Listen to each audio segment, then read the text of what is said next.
Good thing we're talking about Yes. food this morning, and with the help of the Department of Science and Technology, matutulungan po natin yung ating mga negosyante. At Yes. syempre, pakilala natin, Will. Okay. Of course, we have with us Engineer Roms Tresvalles, Head ng Monitoring Unit, Department of Science and Technology, NCR, and Ms. Lourdes R. Panopio, Vice President of the Jamla Corporation. Magandang umaga po, ma'am, both of you. Siguro, put it simply, mga kababayan, si Ma'am Lourdes ang taga-DOST at si Ma'am Lourdes ang taga-Jamla. client, Yes. at si Roms naman ang taga-DOST. Yes. So, ma'am, I know this is very interesting. Can you tell us, before we go into the interview proper, what do you have for us ngayon? Dahil usually we don't have products. So, since we do have it today, can you tell us a little bit? Ano po itong ating produkto? It's a hot chocolate drink. No? This one here is the classic type of yung pong tableya, instant chocolate. This is the instant. This is the cooking type, the classic type of chocolate, and it's been in the market for years already. It's one of the pioneers in the chocolate in the hot chocolate manufacturing. Okay. And for now, we also have our instant hot chocolate where you add hot water only, and Ma'am, ano naman po ang naitulong sa inyo ng DOST? Napakalaki ng naitutulong sa amin ng DOST, no? As an SME, ang DOST talagang parang sila yung nag-encourage sa amin to expand. Like for now, we have this technical assistance from DOST for the equipment upgrading of our processing. Like we have the form fill seal for this particular product, and the mixer, and the tableting machine also. Okay, at ito naman of course kay Engineer Roms, because narinig na natin yung malaking assistance ninyo po from the DOST. Ma'am, paano po natin natutulungan ng ating mga SMEs? Because ang SMEs natin, this is the bulk, di ba? That's right. Yung dito the sa driver ating, of the economy are actually SMEs. SMEs dito sa ating bansa. Ano po ang tulong na nabibigay natin, at saka paano po tayong makaka-avail nitong tulong na ito? Yung sa programa po ng DOST for MSMEs, kasama dito yung micro, small, tsaka medium enterprises, meron kami yung tinatawag namin na Small Enterprise Technology Upgrading Program. Okay. So ito na ang pinaka-umbrella program ng DOST para sa mga MSMEs. Under the Small Enterprise Technology Upgrading Program, ginugusto natin na matulungan sila ma-upgrade ang kanilang mga proseso para naman mas gumanda yung kanilang productivity at mas competitive sila sa merkado. Paliwanag po natin yan, Madam. Do we loan them new technology? Do we just introduce to them new technology? What do we do specifically to upgrade their technology? So under po ng tinatawag natin na setup, meron po yung iba-ibang components. One is yung technology trainings.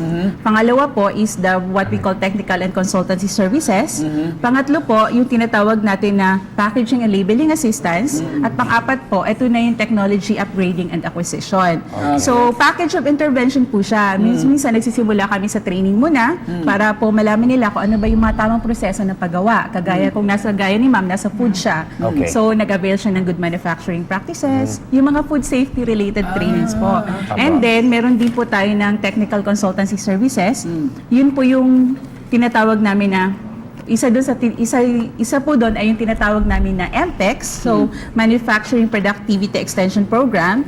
We also have Cleaner Production Assessment, and we also have yung Food Safety Assistance, at saka yung Energy Audit. So lahat po yun, natutulungan sila para ma-streamline yung kanilang mga proseso, mabawasan yung mga wastage, ganun po. And yung last component po niya, inavail din nila, Ma'am Lulu, yung technology acquisition and upgrading. I see. How does that work? Tinutulungan po namin ngayon yung mga MSMEs after namin ma-assess kung talagang yun po talagang kailangan nila technology, at kung talagang makakatulong, kung ano yung mga technologies or equipment na makakatulong sa kanila para ma-upgrade yung kanilang proseso. Pwedeng maging mas mabilis, mas malinis.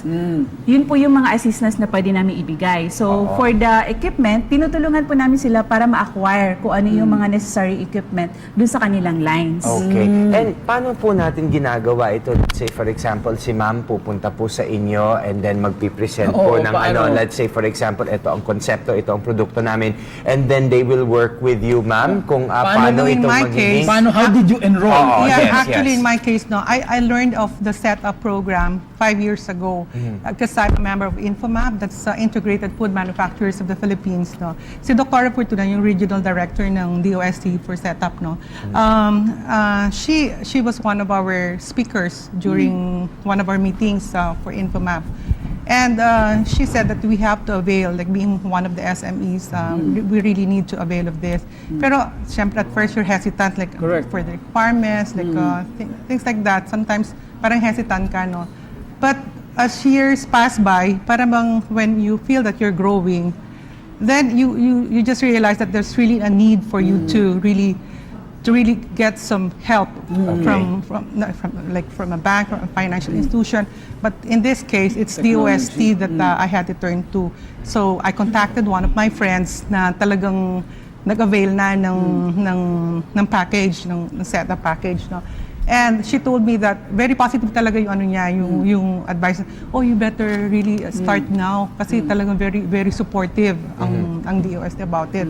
So what I did, I phoned yung office nila, Roms, and really, I'm telling you, very very supportive sila. Ang galing Yeah, naman very, ng very, DOST. very good, Palakpakan very natin good. DOST. Madam, And I pero gaano naman kadali mag-enroll? Kasi ang daming negosyante. Ang Yeah, from daming- that phone call, Oo. yes. Yeah. Para bang hindi nyo ba naisip na for how many people Did from you the have to different make a industries? presentation that you choose me? Yeah. No. It's application form yan. I think from the time of filling up the application form, it's like a couple of months. Basta basta kompleto pa lang sa mga requirements.